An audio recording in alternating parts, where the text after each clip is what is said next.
Olá pessoal, tudo bem com vocês? Sejam bem-vindos ao canal Fala Limeira, eu sou o Fábio, tudo bem com vocês?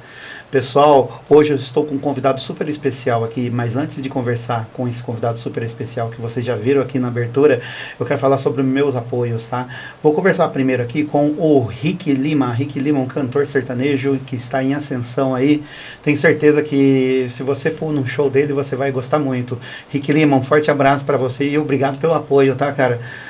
Também tem o Michael, ele tem uma página lá na Twitch, né?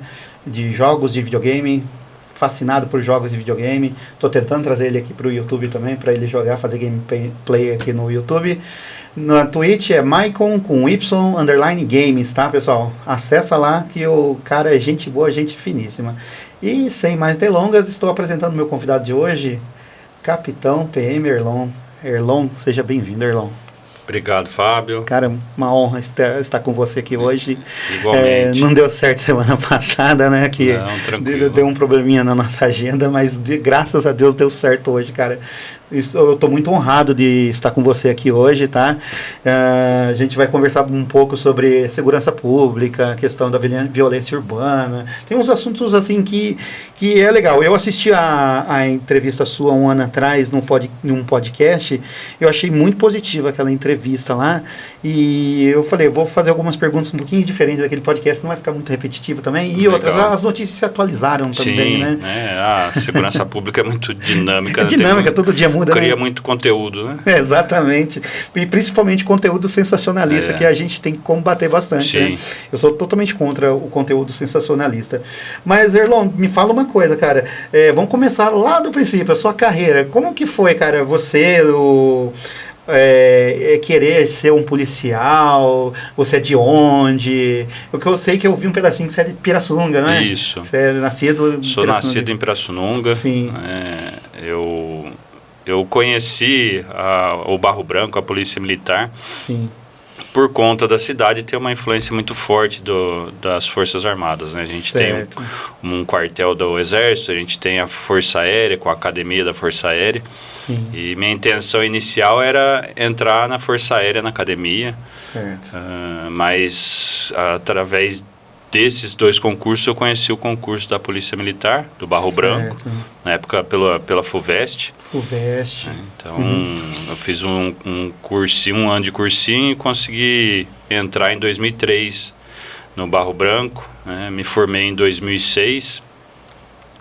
De lá, eu fui trabalhar na Zona Sul de São Paulo, no 37º BPMM, certo. Que atende ali a região do Capão Redondo e do Jardim Ângela. Nossa, uma região complicada ali, né? Sim, foi um aprendizado muito, muito bom, muito positivo, fiz muitos amigos, carrego até hoje como irmãos, até mandar um abraço para o meu amigo José Antônio Bueno Caldim. Perfeito. Trabalhou comigo, hoje ele já não faz parte, ele pediu para sair da PM. E se tornou empresário lá em São Paulo, né? Ele decidiu outra carreira e deu certo aí. Ele e a esposa dele, a Priscila, um abraço para eles. Legal. E em 2009, janeiro de 2009, eu consegui minha transferência aqui para Limeira. Sim. Minha vontade de formado era trabalhar em Leme. Sim. Leme fica subordinado aqui a Limeira, é a 4ª companhia aqui do 36º BPMI. Em 2010, em junho de 2010, eu fui para Leme, onde eu fiquei 2 anos e meio. Sim. Aí, por questão particular, eu pedi para voltar aqui para a sede, para Limeira, em 2013, e onde eu atuei em diversas funções administrativas, né? Sempre atuando também em função operacional.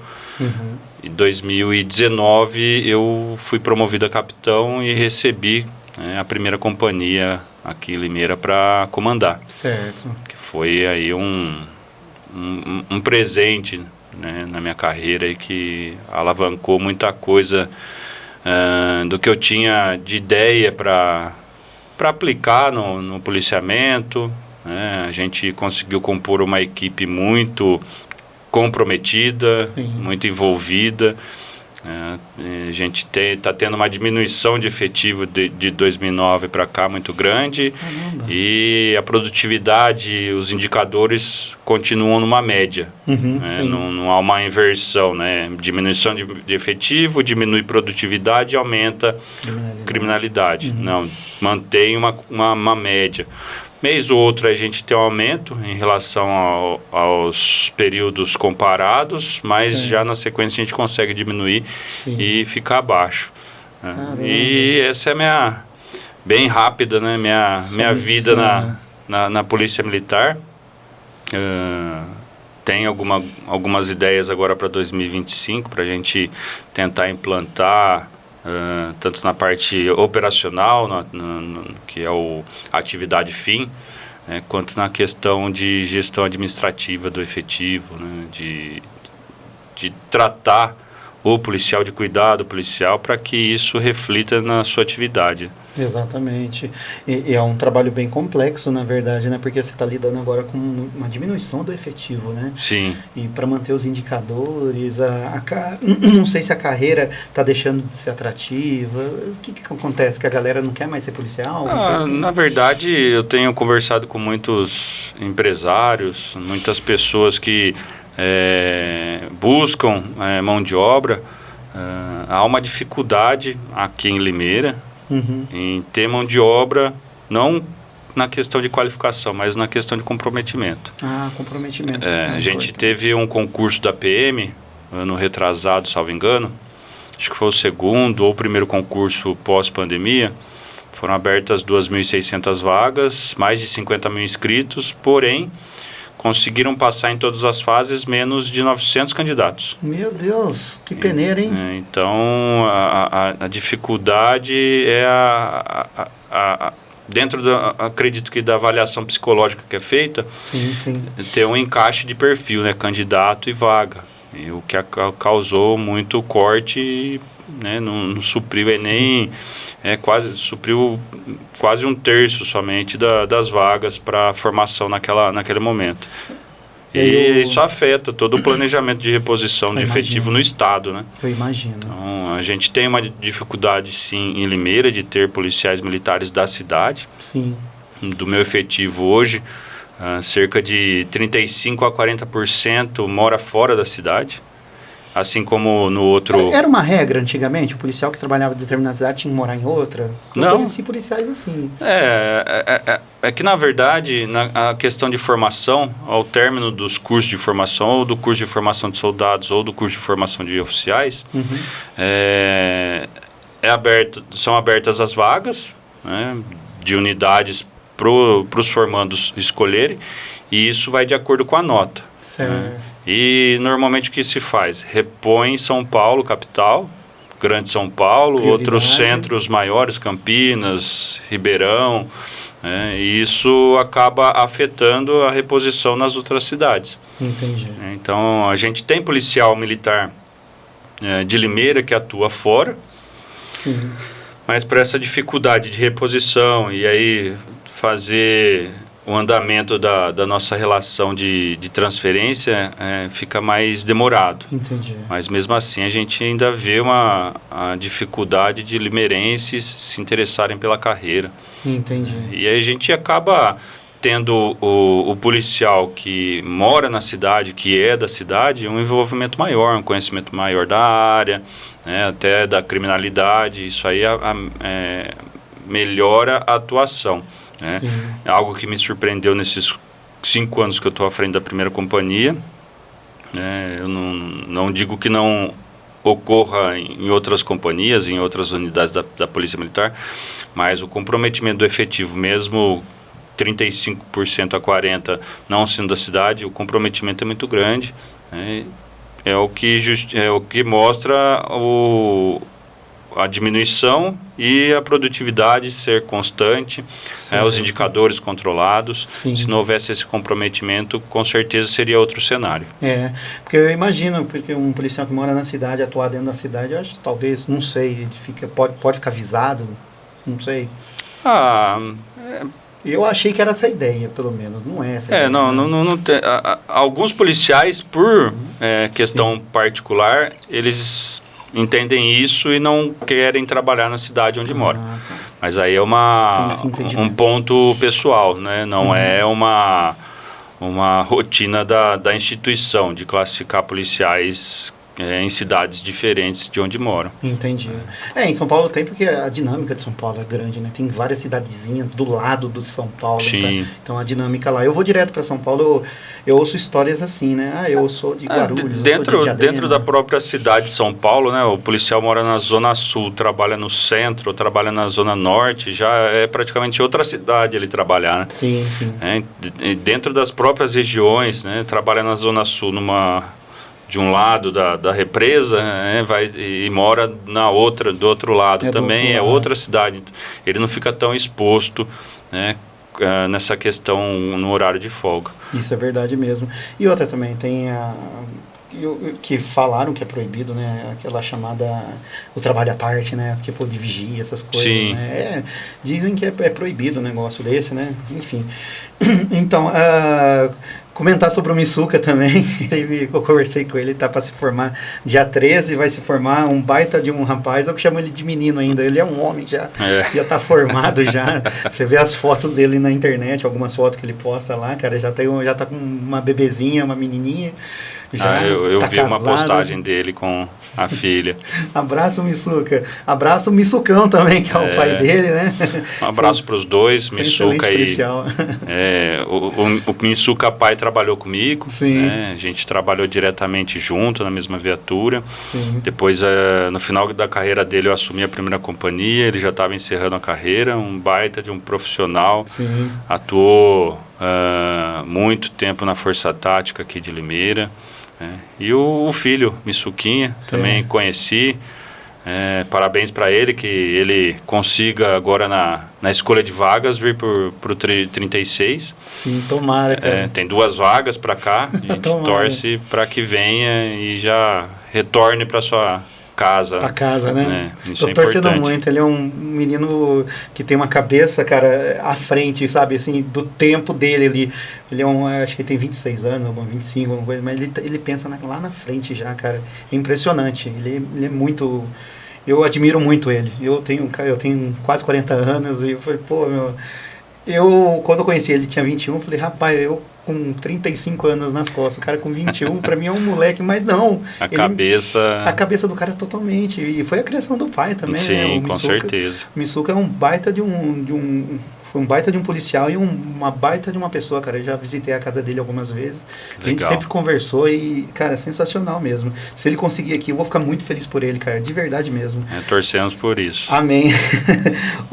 Te falar uma coisa pra você, Erlon. A Polícia Militar aqui, como você descreve a estrutura e o papel da Polícia Militar em São Paulo hoje? Quanto a policiais militares que atuam no Estado... Tem as principais divisões, né? Tem a Rota, a Força Tática, Choque, BAEP, GAT, COI. Tem várias divisões, né? Sim. Como que funcionam essas divisões? A indicação, é interesse do policial querer participar disso? Tem processo seletivo? É diferenciado? O policial ele tem que ser oficial ou ele pode ser praça? Como que é esse negócio? A gente tem diversas unidades, tanto unidades de apoio especial, quanto unidades administrativas, unidades ligadas ao comando, à secretaria, a diversas secretarias de Estado. Algumas funções são indicadas, o policial é indicado, mas na maioria das vezes a regra é intenção do próprio policial. Sim. Ser transferido para tal local, procurar a unidade para se apresentar, principalmente unidades aí, especializadas do choque. Então, não tem uma regra específica, né? Legal. É só indicação, é só a intenção do próprio policial. Depende da situação, né? Tem situações que tem unidades que algum policial que tem interesse de servir, talvez dentro daquela unidade tem um padrão de entrevista e dentro da entrevista ele não se encaixe para a função. A gente tem ambiental, né, ambiental e rodoviária, não necessitam de de um curso específico para ser transferido. É claro que depois de transferido, o policial vai frequentar um curso específico de policiamento ambiental, de policiamento rodoviário. O bombeiro, a gente tem, né, um teste, né, tanto para cabo e soldado quanto para sargento, uma avaliação para conseguir ser transferido para lá, né? Então, para oficial já muda um pouco, o oficial ele tem que fazer uma outra escola de novo, então presta um outro concurso, o curso de bombeiros para oficiais. Certo. Faz mais uma parte. Isso, né? E faz 1 ano de curso, salvo engano. Sim. Assim como o Águia também presta concurso, cabo soldado e sargento prestam concurso para o Águia. Sim. Tem algumas unidades que tem um concurso específico, conforme a especialização da atuação. Bombeiro e Águia são uma dessas unidades. A maioria não, né? A gente tem, talvez, no máximo, uma entrevista. Ah, legal, legal. É uma indicação ali, fala, o policial leva jeito para isso. É questão do perfil gráfico ali, né? Perfil no gráfico ali. A pessoa fala, não, esse cara leva jeito para o negócio, então vamos chamar ele, vamos conversar. Aí se tem um concurso, vamos ver se ele no concurso ele vai bem, se prepara, vai lá, né? A gente tem uma unidade dentro da PM, né? Um centro de manutenção e obras, que cuida de parte de prédios da PM no estado todo. Nossa, é importantíssimo esse trabalho também. Então, né? Desenvolvimento de plantas padrão para unidades, dependendo de cada unidade, é um porte de construção. Tipo uma engenharia, Sim, né? E nisso a gente já teve lá.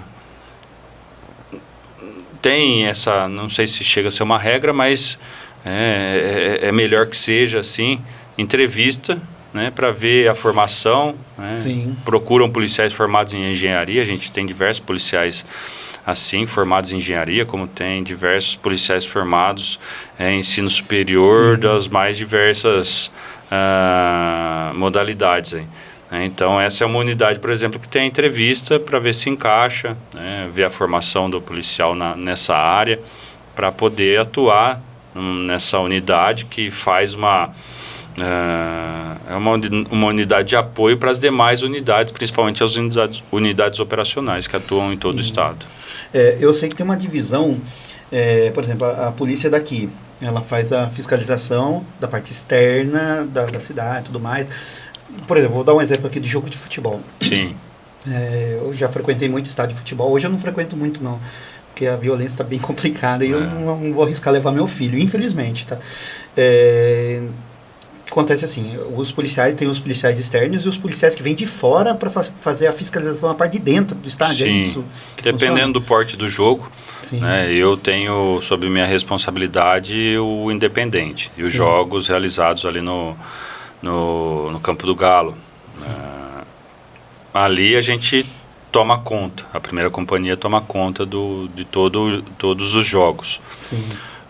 A Inter de Limeira não, nos jogos da primeira divisão principalmente, a gente solicita apoio do BAEP. O BAEP faz o policiamento interno e a quinta companhia faz o policiamento externo. Então, dependendo do porte do jogo, a gente tem que solicitar apoios diversos, né? Dependendo do local também, aí há uma integração de diversas unidades, né? Lá em São Paulo acaba tendo a integração da cavalaria, de batalhões de trânsito. Que é maior o porte ainda. Sim, da próprio policiamento de área, do 2º Batalhão de Choque. Legal. Então a gente tem uma conjunção de batalhões vamos dizer assim, com atividades diferentes, né, com especializações diferentes para atuar num policiamento desse porte. Isso serve para vários eventos, né? Fórmula 1, é o que aglomera pessoas ali, vocês estão ali, né? Legal, bacana. E deixa eu falar, quais são os maiores desafios assim enfrentados pela PM atualmente? como corporação lida com o aumento da violência, tráfico de drogas, crime organizado, né?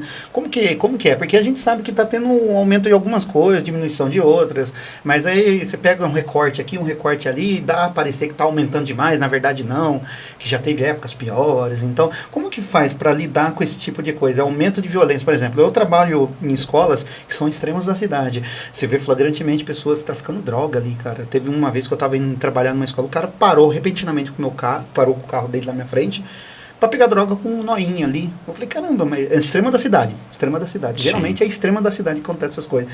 Como que lida com isso, cara? A sociedade tem que ajudar, né, na verdade, denúncia, porque vocês acham que trabalho basicamente é a base de denúncias, né? Sim, são três... Na verdade, são duas formas de se trabalhar o policiamento preventivo, né? Através de estatística, né, uma análise criminal. Sim. E através de informação. Sim. Né? E a informação, a maior fonte de informação é o cidadão. Sim. E esse segundo ponto de planejamento é mais eficiente. Tanto que a gente tem expandido bastante um programa da Polícia Militar chamado Vizinhança Solidária. Sim. E está dando para a polícia em Limeira muita informação, visibilidade de suas ações.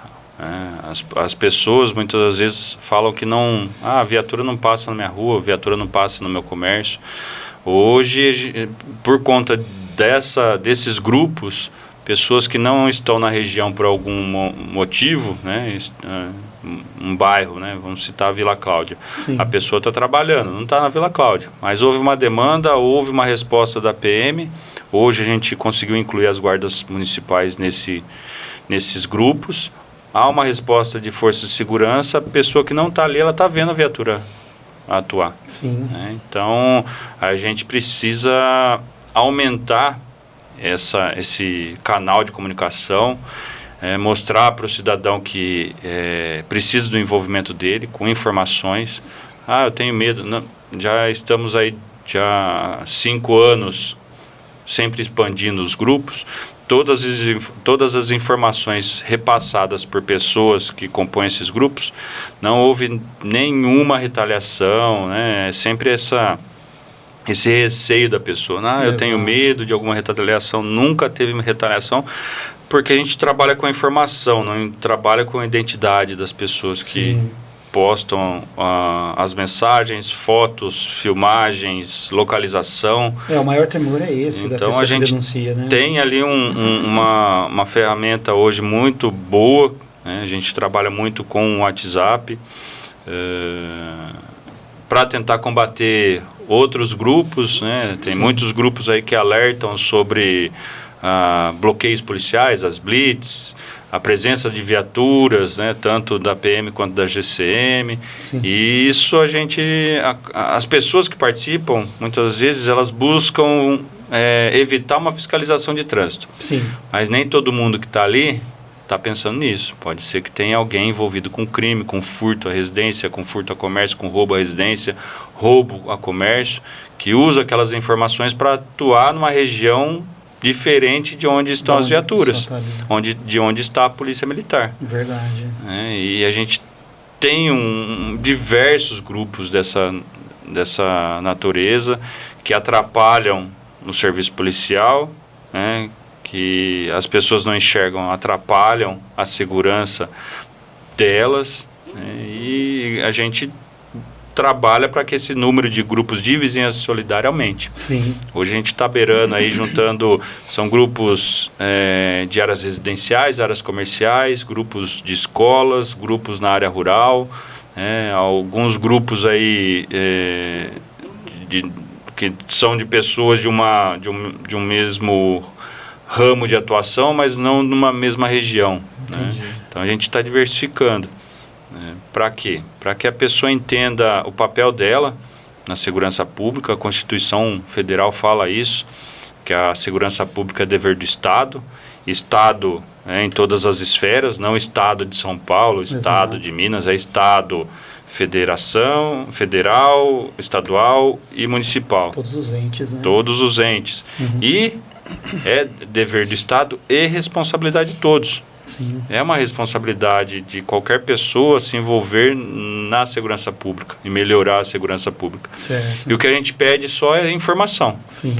Para a gente combater com mais eficiência, com mais assertividade o crime, as tentativas de crime, a gente precisa de informação vinda do cidadão. Exatamente. Porque eu converso bastante pessoa, cidadão que a gente fala, né, que tem medo de denunciar a polícia porque, vai gravar meu telefone, vai pegar da onde eu tô, vai me rastrear. De 21 anos que eu tô na Polícia Militar, eu nunca tive uma ocorrência que uma pessoa chamou o 90 ou que não chamou, mas a viatura foi atender a ocorrência. Sim. E a pessoa era vítima de uma retaliação porque ela fez uma denúncia. Sim. Nunca vi esse tipo de ocorrência. Só se ela chegou e falou para todo mundo, falou, eu liguei para a polícia, hein? Então a gente preserva a identidade das pessoas, a gente trabalha em cima da informação. É o que a gente precisa, informação. Sim.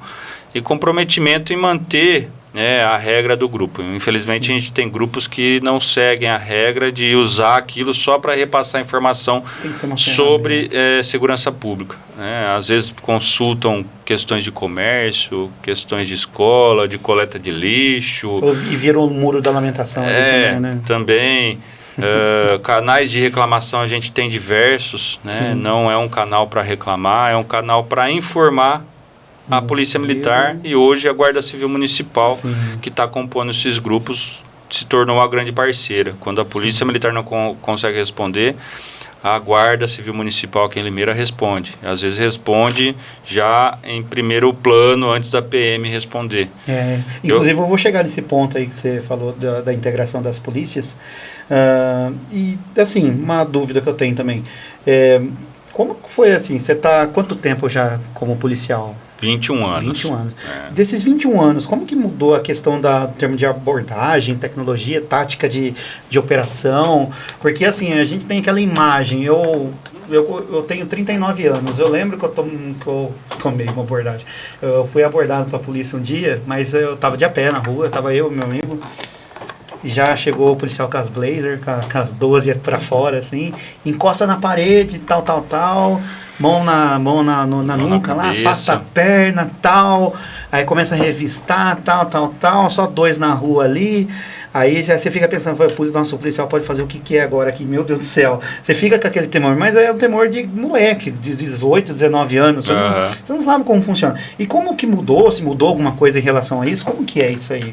Um ponto ou outro a gente tem que avançar, evoluir, sempre pensando na questão da segurança. Sim. A segurança do policial, a segurança da pessoa que está sendo abordada, ou das pessoas, e a segurança de terceiros que estão ali naquele ambiente, né? Dificilmente a gente tem um ambiente que é só o policial e a pessoa abordada. Sim.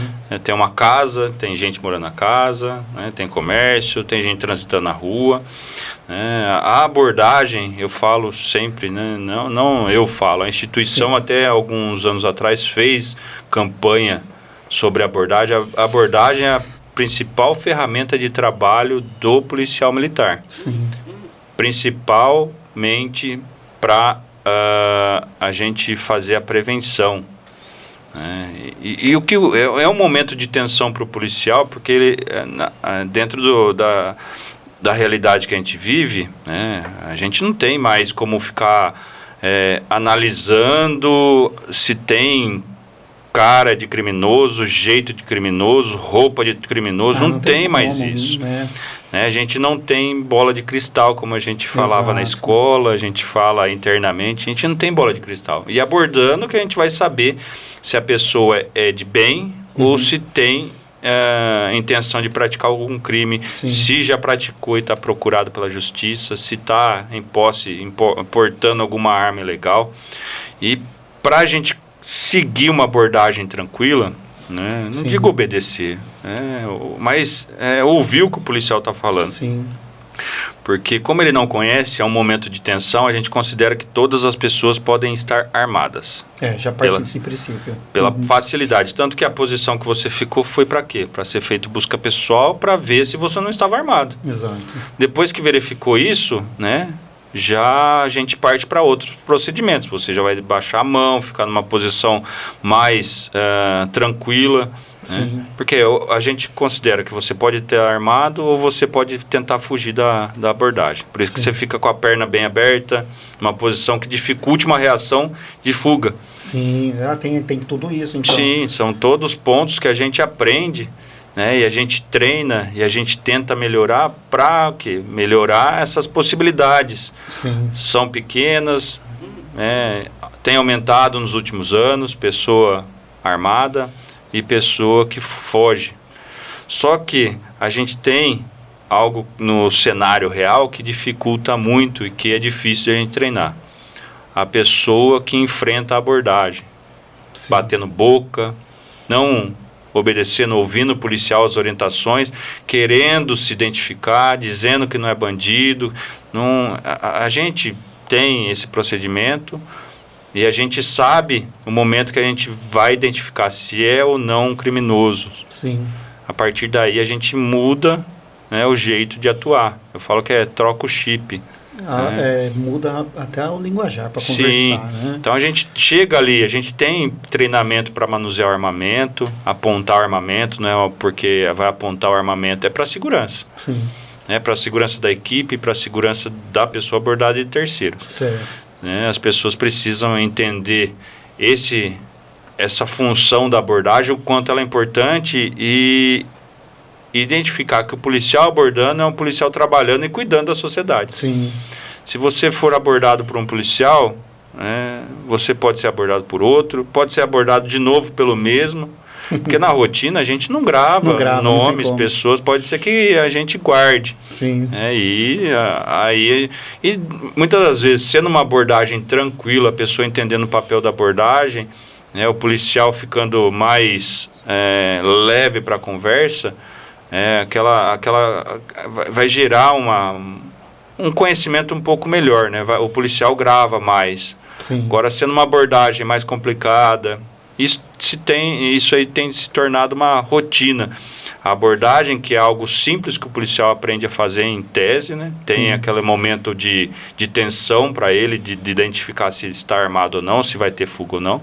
É uma abordagem que é algo que é para ser rotineiro, né? Durante o turno de serviço dele, é algo que vai para uma tensão diferente. Sim. Né? Vai para um nervosismo, vai para um enfrentamento de algo simples que o policial tem que fazer, mas que o cidadão não deixa. Sim. E aí tem aquela questão de que as pessoas têm direitos, né? Eu pago o seu salário, né? O policial paga, né? O policial paga imposto já na fonte ali, né? Vem no lerite nosso aqui, o demonstrativo de pagamento, vem lá. Eu também pago meu salário, amigo.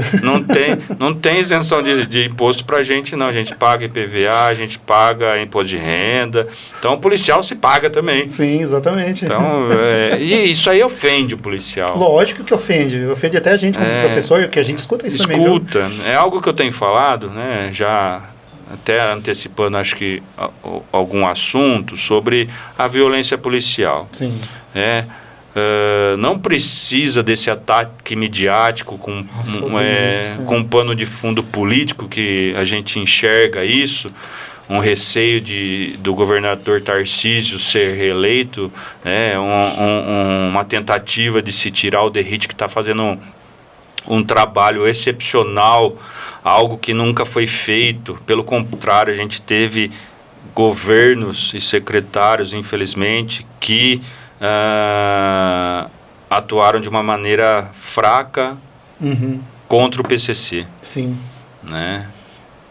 E a gente está tendo uma coragem desse governo, do governador, do Derrite, e tudo isso, enfrentamento ali, né? Esse ataque midiático, né, com base em certas ocorrências com resultado negativo para a polícia e para a sociedade. A gente não precisava de ataque midiático, a gente toma providência, a gente instaura inquérito policial militar, a gente instaura processo exoneratório. Isso não divulga. Né? Teve um estudo de alguns anos que cerca de 2 policiais naquele ano foram exonerados, expulsos ou demitidos, não os que pedem baixa, expulso ou demitido, 2 policiais por dia. naquele ano. E nem uma notinha de rodapé. Não, a gente pune, a gente é a Polícia Militar é um universo de cerca de 90 mil pessoas, homens e mulheres. Muita coisa. É a maior instituição pública privada, salvo engano, da América Latina. Sim. A gente tem erros profissionais, né? Num escritório de advocacia, a gente tem erros num consultório médico, a gente tem erros num hospital público, sim, numa escola pública, a gente vai ter erros dentro da Polícia Militar do Estado de São Paulo. Porém, as providências são tomadas, as punições são proporcionais, né? Como disse o comandante... eu não lembro qual entrevista que eu assisti. Sim. A gente tem um presídio militar lá em São Paulo, Romão Gomes. Sim.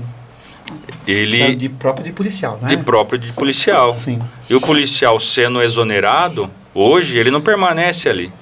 Ele é transferido para o presídio comum. Foi entendido como um benefício para o policial que se envolveu num crime, sim, sendo exonerado, sendo expulso, demitido, permanecer num presídio militar. Então a gente tem punições adequadas e severas, que são tomadas independente de pressão midiática, da grande imprensa, de interesse político escuso, né? A gente toma providência. Nós somos um universo de 90 mil pessoas, erros acontecem em qualquer classe, de trabalho, né? Só que é usado muitas vezes segurança pública para atacar o governo atual, né? O federal, municipal, estadual. Hoje a gente vê um ataque constante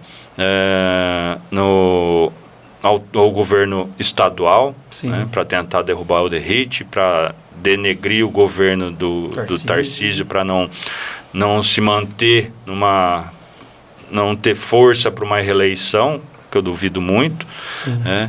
E outra questão é a questão psicológica do policial. O policial, né, não estou defendendo, o policial daquele episódio da ponte, da moto, né, que depois jogou o cara da ponte, isso, né? Ele vão ser abertos todos os processos necessários, processo administrativo, processo criminal militar. Ele vai responder, a punição possivelmente vai existir, dificilmente tem argumento, a instituição não corrobora com isso. Sim. Eu vou até mostrar um negócio que aconteceu na mídia hegemônica, mas pode continuar falando sobre isso. Sim. A gente tem especialistas, né, de segurança que comentam que desde a formação o policial é violento. Sim. Pelo contrário, a formação do policial é totalmente aversa à violência. Sim. A gente tem ensinamentos sobre policiamento comunitário, direitos humanos, direito internacional, mediação de conflitos, combate à violência contra a mulher, gestão pela qualidade, né? Mas nenhum desses especialistas acompanhou um dia de formação, não foi sequer lá no curso, na Escola Superior de Soldados ou em algum curso, em algum núcleo de formação descentralizado. O nosso batalhão é um núcleo de formação descentralizada de soldados, ou foi no Barro Branco, acompanhar um dia de formação, ver o quanto a formação da Polícia Militar combate qualquer ato de violência. Sim. O que a gente tem, infelizmente, é que é uma sociedade violenta. Sim. E as pessoas que compõem a Polícia Militar, que compõem um hospital, que compõem um corpo docente, que compõem qualquer carreira, elas têm seu nível de violência vindos dessa sociedade que vive. Sim.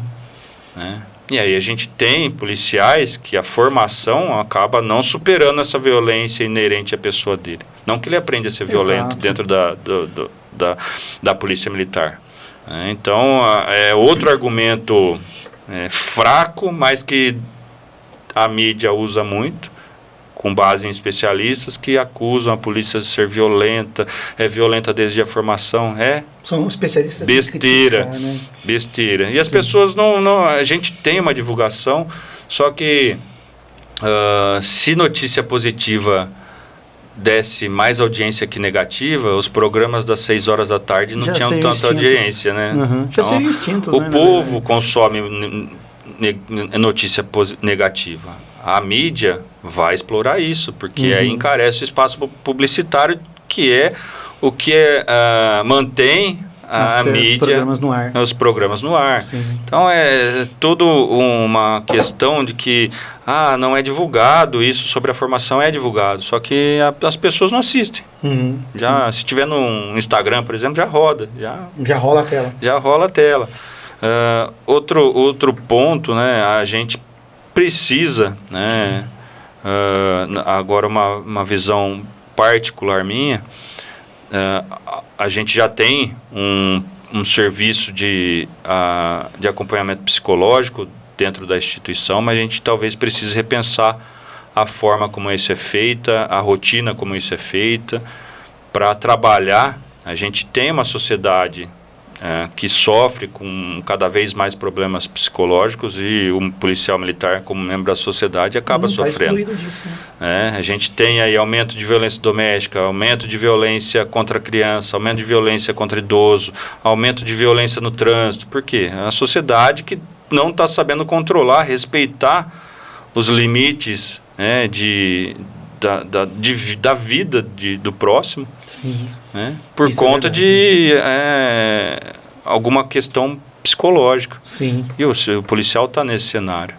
Né, não é normal, não é o normal da polícia militar, não é aceitável aquela reação, aquela ação do policial de jogar aquele cidadão, por mais que ele estivesse numa... Cara, ele deu um pinote, né? Numa situação de flagrante, não é aceitável aquilo.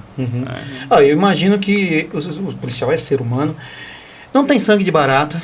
Imagina você ter que ficar correndo atrás de um cara, mais de 14, 15 quilômetros, colocando vidas em risco no trânsito, para pegar o cara. Na hora que você pega o cara, você está com a adrenalina lá no alto, a dopamina estourando. O cara, eu abri hoje para tomar café da manhã, eu abri o site do UOL, a principal notícia era isso, e as 4 subnotícias era falando sobre isso. Pegou depoimento da mãe, pegou depoimento do tio, que o cara não deve ver faz anos já. Sim. Era um menino bom, não sei o quê, blá, blá, blá, blá, blá, blá, blá, blá. Aí o policial deu uma opção pro cara, falou, ou você se joga ou eu te jogo. Mas por quê? O cara não fez isso porque ele quero acreditar que não seja maldoso, mas ele fez na questão da adrenalina mesmo, né? Falei, tem vários pontos para se analisar ali. Sim. Que não vão excluir ele de responsabilidade. Pode ser que até atenue. Né? Mas por mais argumento que se tenha, o que ele praticou ali tem uma responsabilização, né, lógico, cara, forte. E outro ponto que eu quero entrar, né, é que para o policial militar, né, ser uma classe que deva usar uma câmera, né? Isso, aí entrar nesse método da câmera também. A câmera é um benefício para a sociedade, só que tem que se buscar benefícios para o policial poder atuar. E o benefício que atinge essa questão é mudança de lei penal, de execução penal. Tem que mudar esse cenário aqui no Brasil. Sim. O policial militar, muitas das vezes, ele foi vítima de correções com uso de violência quando criança, quando jovem, entende que corrigir é usar violência, assim como a maioria da sociedade. Né? A gente tem que ser realista e parar com esses discursos vazios de ataque à instituição. Exatamente. Né? E a lei não corrige. O policial ali dentro da carga de vida dele, dentro da carga...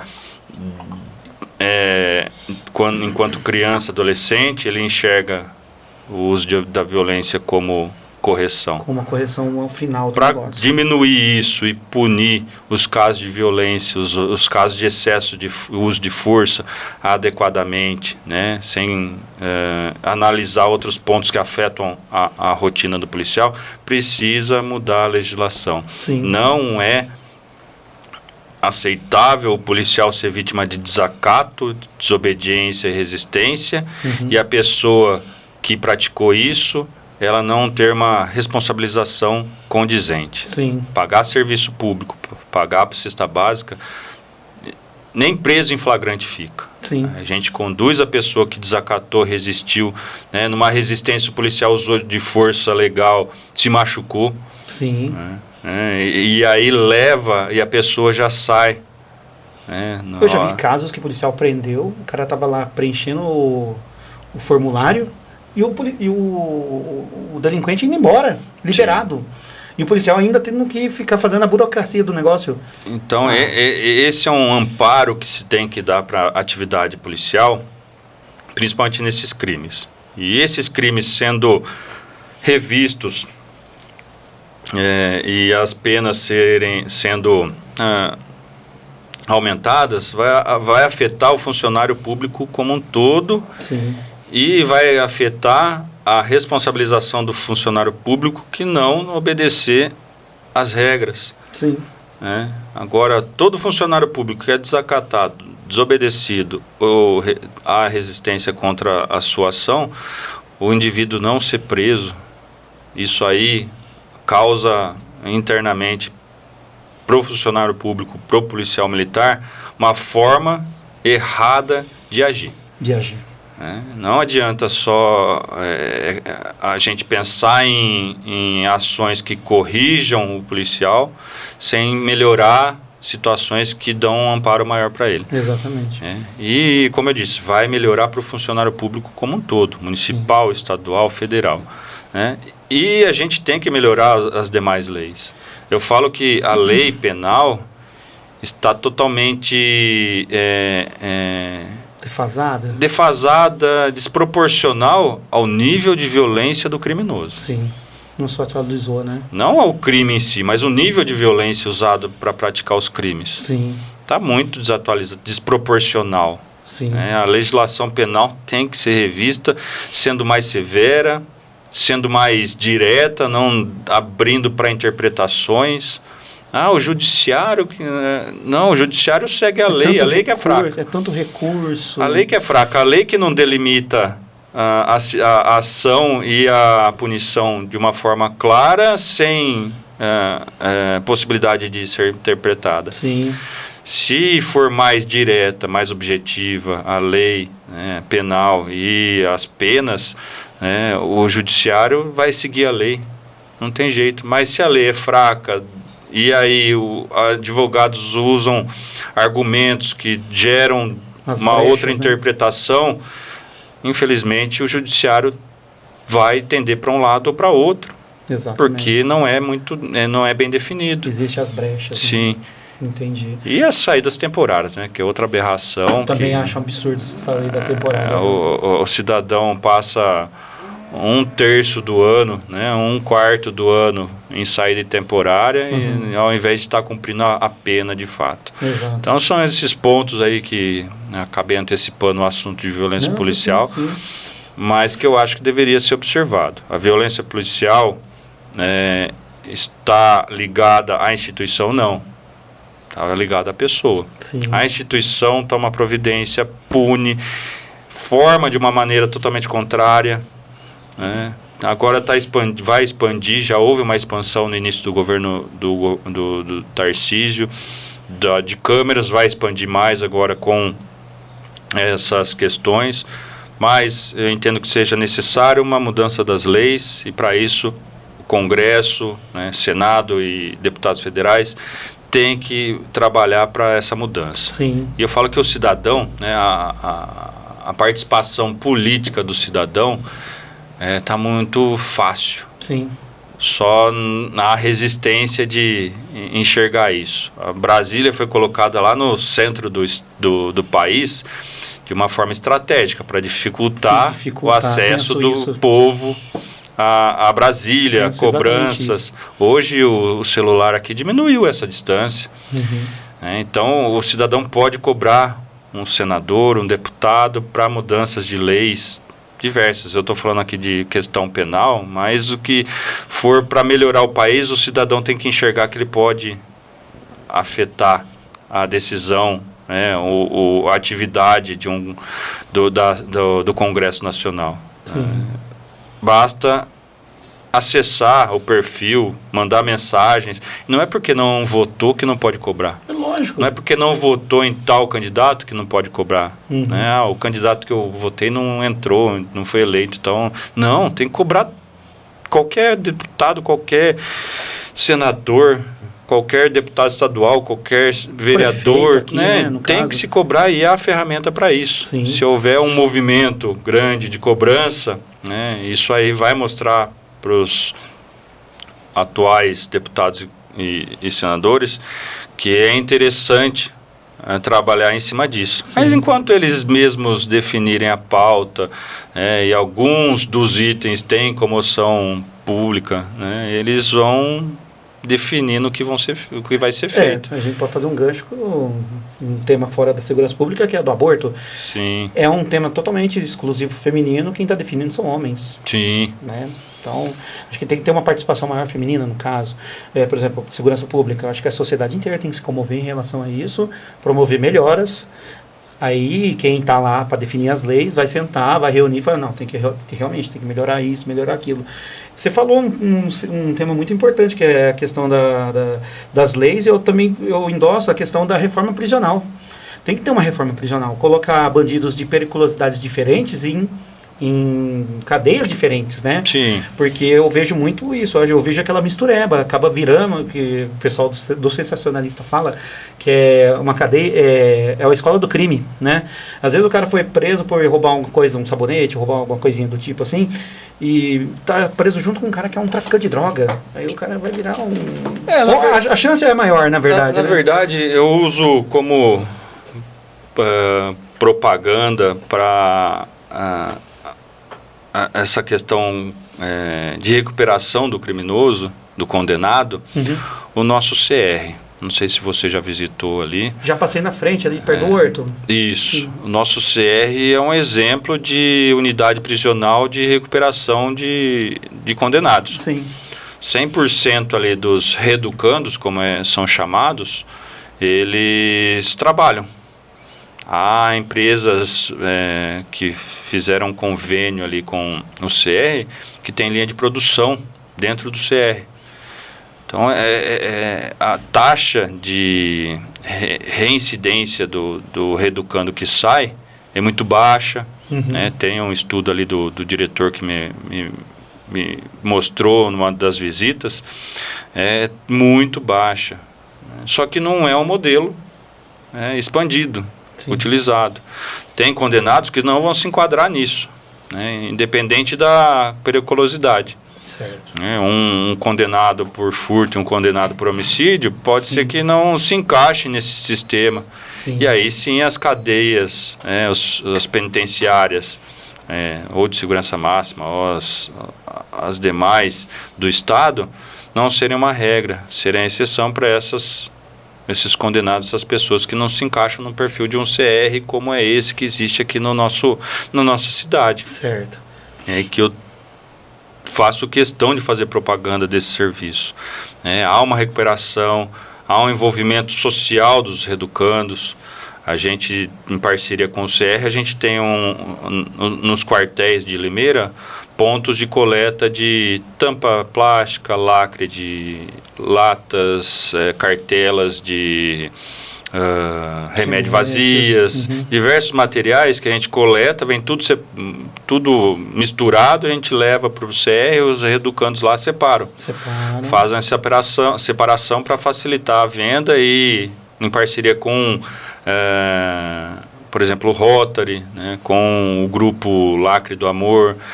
Eles fazem a aquisição de cadeira de roda, muletas, sim, colchão hospitalar ou cama hospitalar. Então, há um envolvimento social. E isso aí afeta a recuperação pós-cumprimento de pena. Sim. Há cursos profissionalizantes realizados dentro do CR. Então, a questão do encarceramento tem que ser trabalhada de uma forma diferente na minha visão, né, na minha experiência, no que eu conheço aqui do CR. Não é algo para curto prazo, nem médio prazo, acho que seria algo para longo prazo, mas está dentro daquilo do que foi feito lá em Nova York nos anos 80, 90, sim, sim. Tolerância zero, esqueci o nome do prefeito na época. Mas foi feito um combate à violência, né, duro, condenações, mas trabalhar os condenados. Não somente, prendeu, tá bom. Deixa, fecha o portão lá, fecha a grade e acabou. Ufa, não, tem que trabalhar, porque a pena aqui no Brasil vai acabar. Lá nos Estados Unidos algumas não. A perpétua. Né? Forte, né? Aqui não, aqui as penas normalmente acabam. E a gente tem na rua aí pessoas que foram condenadas 5, 6 vezes. E sendo abordadas, elas cumpriram essa 6ª pena. Um pedaço da pena e já está liberado. Está liberado.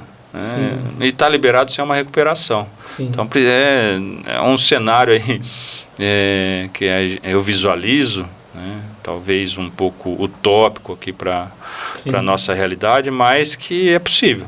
Né? Não tem um resultado rápido. Mas, por exemplo, a gente tem aqui na nossa cidade um exemplo de recuperação de condenados muito eficiente. Se a gente sonha, é possível, Erlon. Mas assim, eu vejo assim, que eu tive um colega meu, bem próximo meu, que ele foi preso por tráfico de droga, pagou a pena dele, tudo mais, CR e tudo mais. Ele sofreu, que eu acompanhei, que a época que ele estava preso, que ele se envolveu com as coisas erradas, eu estava fazendo faculdade em Araras, não em Araras. Inclusive, eu tenho vários amigos de Pirassununga. Eu nunca cheguei a visitar a FAB lá, nem o batalhão de lá. Porque, assim, as vezes que eu fui para Pirassununga foi coisa rápida. Nem a Miller, a cachaça Miller, nada. Não deu tempo, Erlon. E ele, nesse momento que eu me afastei um pouquinho da amizade dele para eu estar fazendo faculdade, eu trabalhava em Americana e ia para Araras estudar. E nesse momento ele foi preso, se envolveu com uma molecada errada aí, tráfico de droga. Ele foi preso e tudo mais. Na hora que ele saiu, eu tive sempre contato com a mãe dele. A mãe que mais sofre, cara. Ele não teve pai. A mãe que mais sofre. E eu tive muito contato com a mãe dele. Na hora que ele saiu, ele sofreu um preconceito enorme para encontrar emprego. Também é outra questão. A sociedade tem que agir em conjunto também, sabe? E eu ficava muito chateado por ele, porque ele era um rapaz muito bom. Ele é um rapaz muito bom. Ele acabou indo para alguns trabalhos que não exigem tanto o seu passado. Tipo assim, ele foi trabalhar de motoboy. Né? O motoboy, geralmente, quem contrata um motoboy não quer saber do passado do cara. Mas uma loja, por exemplo, você vai trabalhar numa loja, tem loja quando você vai fazer uma entrevista, quer que você leve os antecedentes criminais. Aquilo é um fator eliminatório. Uma empresa, uma multinacional, você leva toda a documentação, sua documentação está em dia. Mas você tem que levar um antecedente criminal. Aí no antecedente criminal vai constar que, tipo, nada consta, mas teve um passado. Sim. Isso é o complicado, sabe? A gente tem que eliminar um pouquinho isso aí da sociedade. Aí eu entro naquele negócio, pode ser utópico para mim também isso aí, sabe? Eu acho que a sociedade tem que se ajudar também, né? Com certeza, isso é algo que acaba... As generalizações, né? Sim. Generaliza, a pessoa foi condenada, não serve para mais nada. Não serve para trabalhar em empresa, em comércio. Sim. E é algo que tem que mudar de fato, né? A possibilidade que tem o índice geral de reincidência é muito alto, né? E isso afeta essa questão, o cara não consegue a forma de se analisar, né? Então,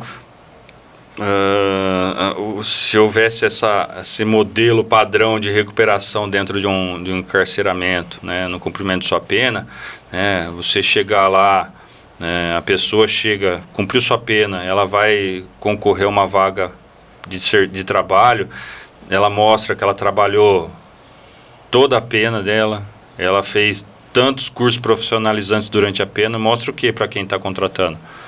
A pessoa que empenho ali, né, que quer mudar de vida. Que quer mudar. Sim. Então ela errou, foi condenada, pagou, e durante esse cumprimento de pena, ela buscou mudar, evoluir, né? Sim.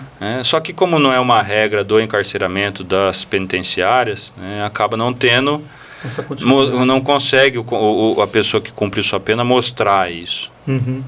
Tem, sim, as cadeias, as penitenciárias têm um trabalho, só que como a massa, né, de condenados é muito maior, né, acaba talvez caindo a qualidade, não dá para saber. Cai, né? Aqui o CR é um ambiente menor do que uma penitenciária. Né? Sim. Então eu ainda reforço dentro da minha experiência, uma ideia de que isso aqui seja uma regra. Sim.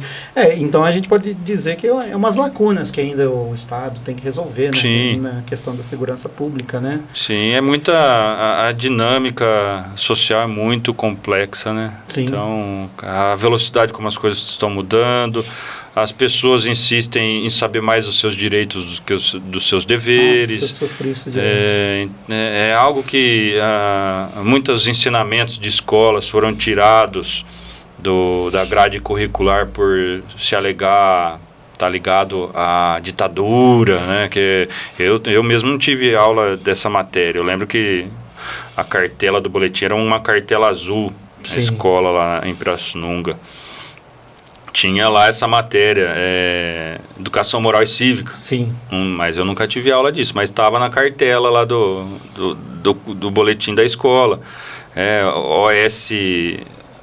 Alguma coisa, eu não lembro as siglas, também. Sim. Outra matéria que tiraram da grade curricular, que ali ensinava a ser cidadão, ensinava a respeitar, ensinava a ser... A hierarquia social. Sim, né? Não só português, matemática, ciências, geografia e história. Sim. Ensinava a pessoa a ser um cidadão, né? Em conjunto com a família. Sim. A família da educação e as escolas ensinam conhecimento, né? Essa teria que ser a cobrança. Sim. Né? Hoje a família terceiriza a educação para a escola, mas não dá autoridade para a escola, né? E na maioria das vezes tira a autoridade totalmente e sem medida de enfrentamento. E muitas vezes o aluno é violento porque em casa ele ouve resposta de violenta contra atitudes de professores. Exato. E aí o aluno se acha no direito de ser violento contra uma chamada de atenção, contra uma nota baixa, contra uma reprimenda formal. Uhum. Então isso aí vai afetando toda a sociedade ao longo dos anos. Há quanto tempo a gente está vivendo assim? Eu lembro desse boletim, era 93, 92, né? Já há mais de 30 anos. Eu percebo que a sociedade já está caminhando sem esses conceitos. Sim. Antigamente você tomava uma nota baixa na escola, você tomava uma senhora bronca do pai e da mãe. Uhum. Hoje é o contrário. Hoje o pai e a mãe vai na escola dar bronca no professor. Sim. Né? Aconteceu um fato essa semana comigo, Erlon. Eu nem estava na escola. Foi a reunião dos pais da turma que eu dou aula, da outra turma que eu dou aula. Foi na terça-feira. Terça-feira eu dou aula em outra escola. Eu dou aula em 3 escolas. E o que aconteceu? Foi uma mãe de uma aluna lá reclamar que eu estava xingando as crianças com palavrão. Cara, eu não uso palavrão nem em casa, pra ter uma ideia. Nem com meu filho, com ninguém, nem com minha esposa, com ninguém. Eu sou totalmente, assim, eu acho repugnante a pessoa que usa muito palavrão, sabe? A gente, na conversa, na roda de amigos, a gente zoa, conversa, toma uma cervejinha, vai lá, fala uma zoeira e só. Eu não trago isso pra dentro de casa, nem pro meu filho, eu evito essas coisas, sabe? E falou que eu falo palavrão. Que está falando palavrão. Aí que entra aquela questão que a gente estava comentando, que é a questão da comunicação que caiu. Hoje o pai e a mãe não conversam com o filho, deixa o filho no celular, ou então fazendo outras coisas, e não tem 5 minutos de diálogo com o filho. Aí o que vai interpretar? O pai, mãe, o professor me xingou. Na verdade, o xingada desse filho não é xingar de palavrão. Ficou bravo comigo, né? Só que o pai e a mãe entendeu, falou, não, xingou meu filho? Como assim? A escola não é lugar de xingar, tá xingando. Na verdade eu não xinguei, eu fiquei bravo com eles, eu chamei a atenção porque eles estavam fazendo coisa errada, estavam dando tapa no coleguinha, ou então pendurando em coisas que não era para pendurar, pulando em lugar que não era para pular. A criança é assim mesmo. Aí eu acho que o pai e a mãe entendeu desse jeito, foi lá na escola reclamar, mas fizeram um barraco. Aí o pai de um menino que é bagunceiro também, que o menino tá na primeira série, não consegue identificar as letras do alfabeto. Não consegue, primeiro ano. Acabando o ano já. E não consegue identificar a letra do alfabeto, ameaçou bater em mim. Se o professor estivesse aqui, eu ia bater nele. Eu falei, como assim, cara? Sem limites, né? Como assim, cara? Tem todo o direito de reclamar e de cobrar. Sim. Mas não de ser sem educação e violento. Exato. Barracos são regras, né? Agora, para se formar quando reclama de alguma coisa. E entra naquilo que você falou. As pessoas estão mais acostumadas a saber que tem mais direito do que deveres. Sim. Né? O Estado ele teve que expandir a educação estadual, o ensino fornecido pelo Estado. Uhum. O que eu ouço de história é que a escola estadual era referência. Os professores do Estado eram autoridades na cidade, não... Você tinha que ver o status que o professor tinha. Tinha um status, só que como expandiu o número de escolas, não manteve a qualidade de remuneração, a qualidade, o nível de reconhecimento e o nível de autoridade devido para os professores do estado ou do município. Né? Eu escutei falar assim, ó, você é professor? Eu sou coitado de você, cara. Desse jeito.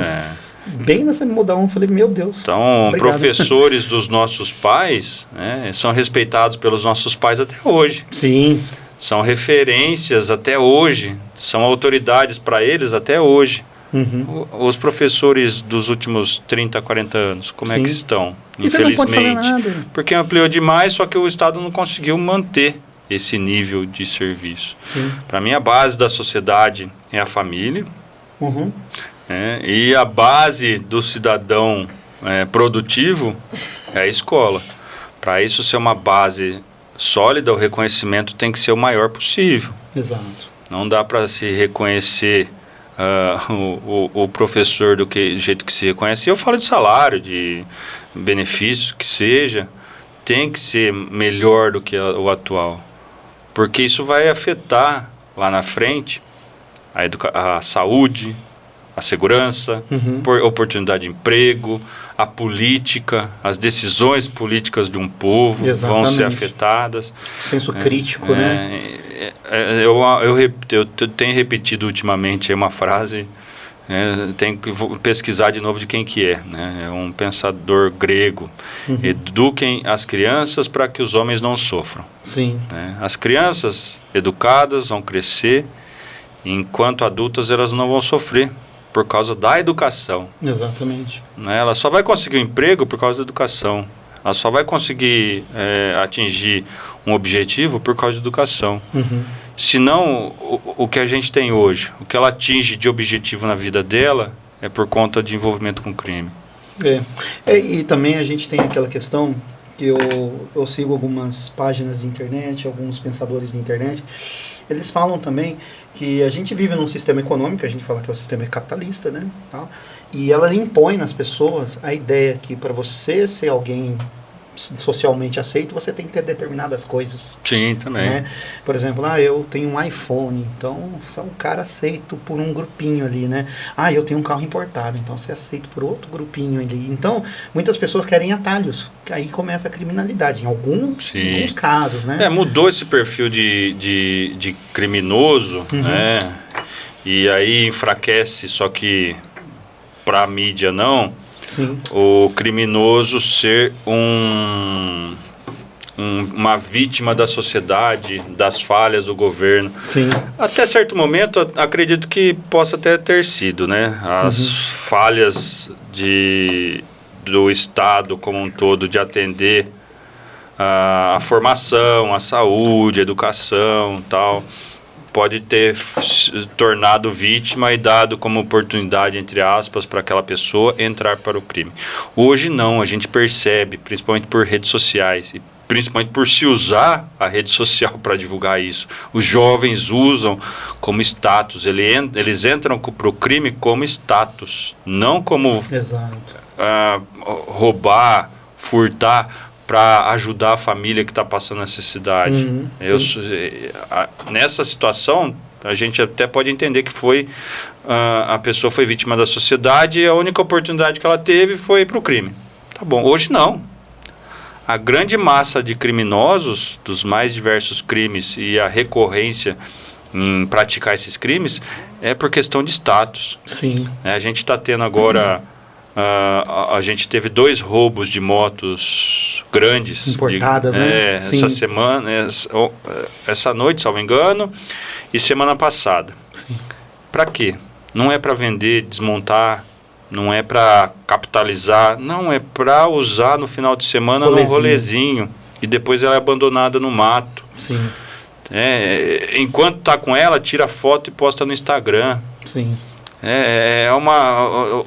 Deixou isso se tornar um status, não mais a única saída da pessoa que enxerga, eu não tenho o que fazer, eu vou fazer esse crime, vou furtar, vou roubar.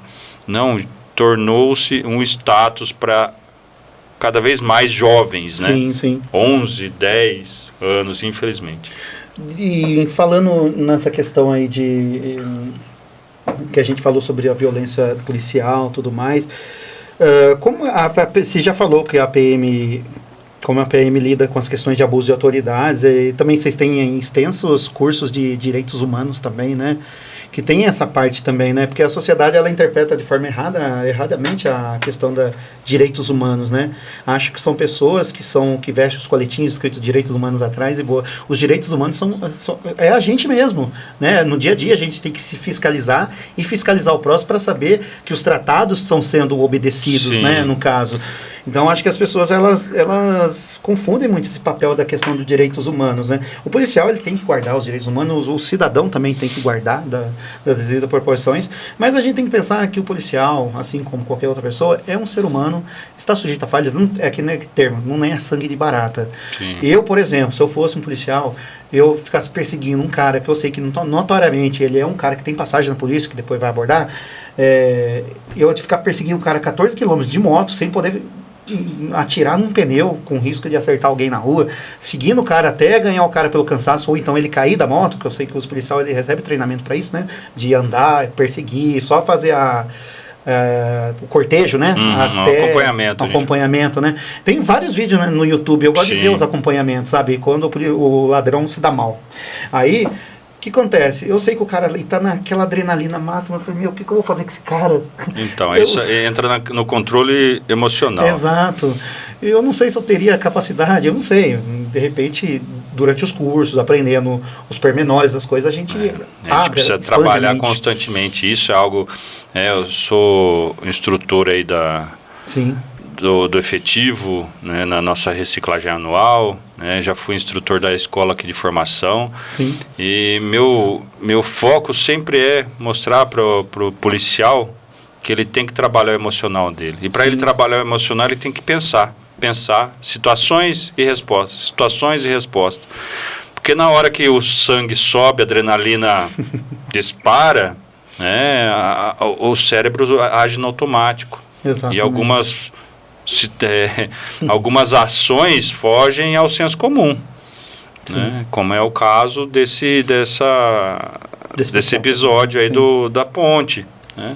Então é necessário o policial trabalhar o seu controle emocional, né? Mas como eu disse, na questão do Estado, da instituição cuidar disso, né? Talvez desenvolver algum programa constante para treinar isso. A gente tem, só que não numa repetição, sim, talvez adequada para o tanto de carga negativa que impacte o emocional do policial esteja ocorrendo hoje. Sim. Então a gente precisa rever isso. Então, a questão dos impactos das redes sociais no trabalho da polícia. Como é que a internet e as redes sociais afetam o trabalho da polícia em relação à população? Vocês têm um trabalho que você comentou logo no comecinho, que é o Conseg, né? Sim. Como que é o Conseg? O Conseg, ele é uma entidade criada pelo governo do estado nos anos 80. Sim, sim. E aqui, especificamente em Limeira, foi criado em 2000. São os conselhos comunitários de segurança. Sim. São pessoas voluntárias da sociedade que compõem uma diretoria.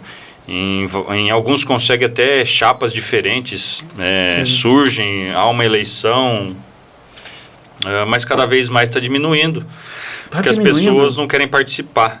Então, a gente tem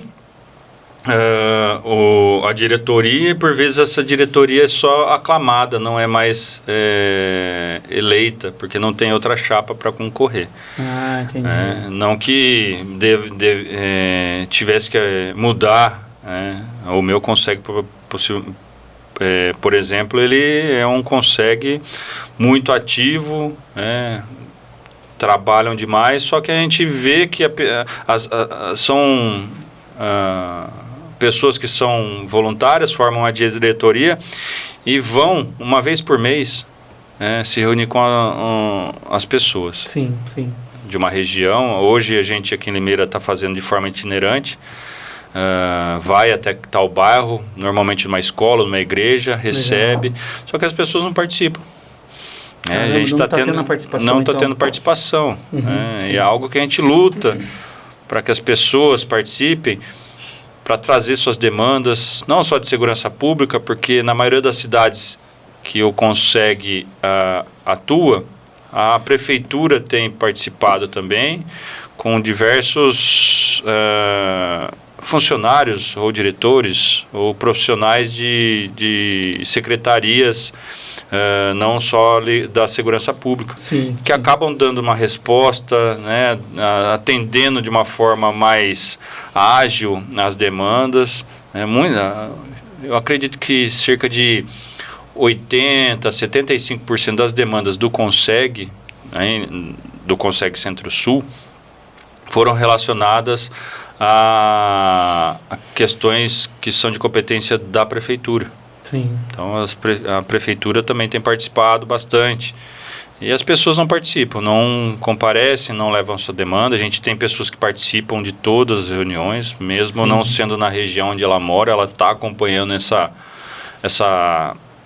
essas reuniões itinerantes, né? Mas a gente precisa trazer, né? As pessoas precisam entender que devem participar. Se não houver demanda, se não houver solicitações, se não houver entendimento de algumas questões em relação à segurança pública, as coisas não mudam. Não vão mudar. É só ficar reclamando. Eu sou, até na companhia, eu sou muito assim. Eu gosto de crítica, mas gosto de ideia. É lógico, a crítica construtiva, né? A crítica te faz repensar, né? Sim. Eu já tenho isso comigo também, mesmo que não tenha ideia. Mas se tiver uma ideia, melhor ainda. Uhum. Então, o cidadão, acho que a participação dele na segurança pública é só reclamar. É só cobrar. Uhum. É meu direito, tem que melhorar. Não, a participação dele hoje, por conta disso aqui, de rede social, de WhatsApp, é passar informação também. Sim. É se envolver sem se colocar em risco. E como eu disse sobre o Vizinhança Solidária, é uma forma muito eficiente, positiva da pessoa se envolver, sem se comprometer. Né? Então não basta só ficar cobrando, atacando, reclamando. É claro que muita gente acaba entendendo, entre aspas, de segurança pública, né? Acha que é fácil. É só fazer isso, é só fazer aquilo. Não, é uma conjunção de fatores muito complexa. Foco nosso é prevenção, né? Sim. Mas a gente tem uma demanda muito grande do 190. Para repressão. Às vezes repressão, às vezes nem era a situação para a polícia militar atuar. Uhum. Né? E aí entra a questão de filtragem, que também é complexa, porque se a gente filtra pelo histórico da ocorrência e a realidade era outra, houve risco à vida ou houve vida sendo tirada ou no mínimo lesão, a responsabilidade é nossa. Sim. Né? Então a gente tem essa preocupação muito grande com prevenção criminal.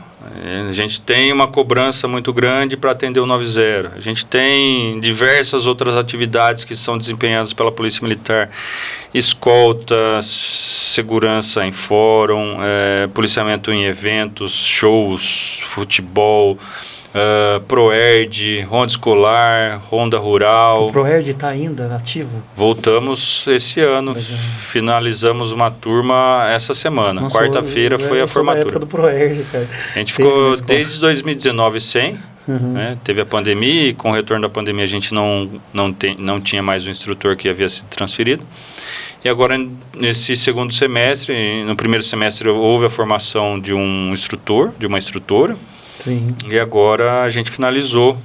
Foram 7 escolas, 520 alunos, né, formados. Um evento ali no nosso clube foi marcante, emocionante. Não só quintos anos, a gente teve 7º anos e primeiros anos do ensino médio. São os anos de inserção para o ensino estadual, né? Sim, então a gente tentou sair um pouco da caixinha de só atender o 5º ano. E para idades mais avançadas que são mais difíceis de trabalhar. A formação do caráter. Né? Então deu muito certo, a gente viu lá o envolvimento delas, a participação na formatura, o respeito, e até aquela, não digo idolatria, fugiu a palavra agora, mas aquela referência nos policiais que participaram lá, abraçando, tirando fotos. Então foi muito emocionante e a ideia é tentar manter esse número. É um número muito alto de alunos para a gente formar. Legal. Por conta principalmente da formatura. A gente conseguiu muitos parceiros para realizar, desde transporte de ônibus, a premiação, a um lanche antes de ir para a escola. Sim. Muita coisa, cadeiras, né? Porque o clube nos forneceu espaço com cadeiras, só que as cadeiras não eram suficientes. Né? No total ali foram mais de 1.200 pessoas que participaram. Muita gente. 520 alunos ali. E 1.200 pessoas no total. Né? Pais, mães, avós, irmãos, né? Muita gente. Foi bonito. Legal, cara. Então a gente pretende continuar com esse número. Não sei se a gente vai conseguir. Não, vai ter que ampliar, né? Ó, eu queria pegar o gancho do Consegue para a questão da função de uma coisa que eu vejo muito nas redes sociais. Eu deixei de seguir aquelas páginas de sensacionalismo aqui da cidade, que o pessoal deve conhecer, porque eu sei que explora muito a questão do... Eu vejo como o urubu em cima da carne ali, né? Então eu não gosto desse tipo de reportagem. Eu acho uma reportagem, no termo certo da palavra, porca, uma reportagem porca, porque existem 3 coisas ali: a verdade que aconteceu, a verdade que o repórter está passando e a verdade verdadeira, né? Então eu não gosto disso. Eu gosto de saber o que aconteceu e acabou. Não vou a fundo, porque aí depois você começa a ver a caixa de comentário, é só comentário xingando a pessoa que está envolvida, ou então se envolveu aquele problema da facada, daquela moça que morreu a facadas, e já estava falando que o policial tinha que chegar atirando, a cabeça do cidadão, como chegar atirando, cara, não sabe nem o que está acontecendo direito, tá? Enfim, a questão do Consegue, eu estava conversando e a gente tem um problema muito recorrente na cidade, a questão do pancadão. Sim. Né? Aí o que acontece? Eu vejo muito na rede social a pessoa reclamando, falando, nossa, tem um pancadão e a polícia não faz nada. Aí eu fico pensando, eu não tive esse conhecimento, mas eu imagino, eu sendo policial e tendo que ler isso. Eu falei, peraí, a pessoa ligou antes de começar o pancadão? Porque a pessoa que está morando ali naquela região, ela tem que saber que vai existir um pancadão no final de semana. E quando começa a aglomerar gente, fica mais fácil você dispersar. Mas quando já está rolando o pancadão, como que a polícia vai agir daquele negócio lá? Sendo que tem mais de 3.000 pessoas no negócio lá. A polícia vai chegar na borrachada e na bala de borracha? Não vai fazer isso, né? Eu acredito que não deva fazer isso. Então, como eu penso, não sei se você compactua com isso, eu acho que aí que entra o Consegue. Quando você começa a perceber que está tendo ali o problema ali do pancadão, Consegue. Ou então 190, fala, ó, vai começar um pancadão aqui daqui 2 horas, está começando a aglomerar a gente nos chai da vida aí. Tem como dar uma passadinha aqui para dar uma reprimida? Eu acho que a maioria não faz isso, né? A gente teve nessa terça-feira, normalmente é de quarta-feira a reunião do Consegue, eu acabei fugindo do assunto do Consegue. As reuniões do Consegue Centro-Sul ocorrem toda a primeira quarta-feira de cada mês. Sim. Como a gente teve a formatura do ProERD essa semana na quarta, a gente puxou para terça, mas a regra é ser de quarta-feira. Foi levada uma demanda sobre o pancadão, especificamente no Quil. Porém, né, a gente tem a dificuldade de atuar por ser em horários de pico de 190 também. À noite, né? Então a gente tem muita ocorrência, a gente tem operações de fiscalização, principalmente de alcoolemia, né, de condutores embriagados, a gente tem os indicadores criminais, é um foco muito grande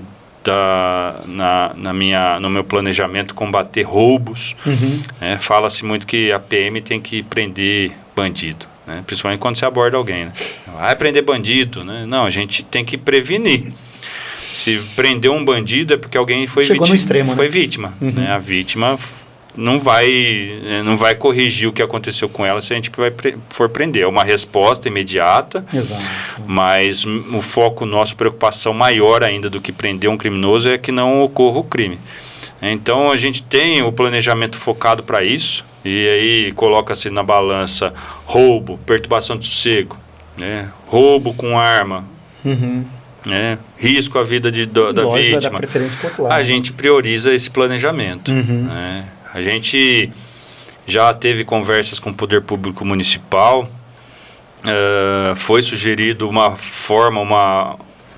alguma política pública que atenda esse tipo de evento, que dê uma... é o que eu penso também sobre isso. Que seja uma ação legalizada das pessoas que fazem esse evento. Pavilhão de eventos, eles não vão deixar de fazer. Se a gente for combater lá no Kill, eles vão para outro lugar, para o Royal Palmeira Real. Se combater no Palmeira Real, eles voltam para o Santa Eulália. Do Santa Eulália, se combater, eles vão lá para Canadá. Da Canadá, eles vêm para Abílio Pedro.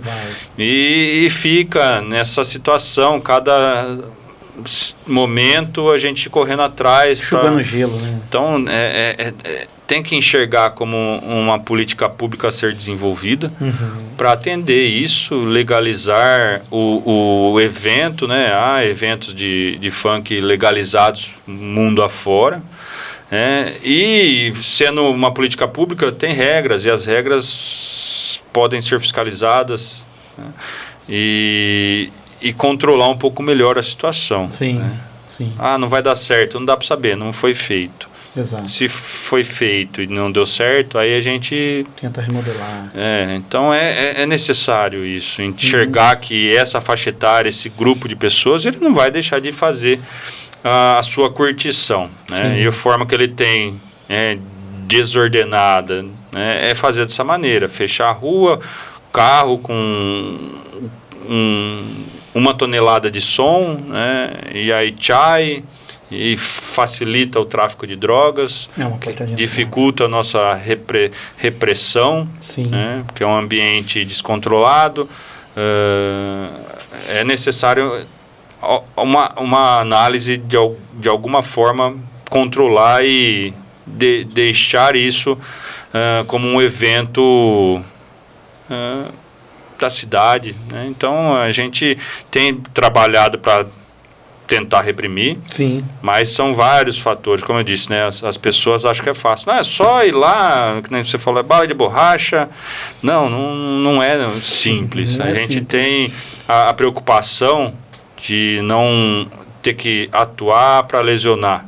Porque usar esses meios de dispersão, o risco de lesão é grande. É muito alto, né? E infelizmente a gente tem... Nesses eventos, as pessoas colocam crianças na frente.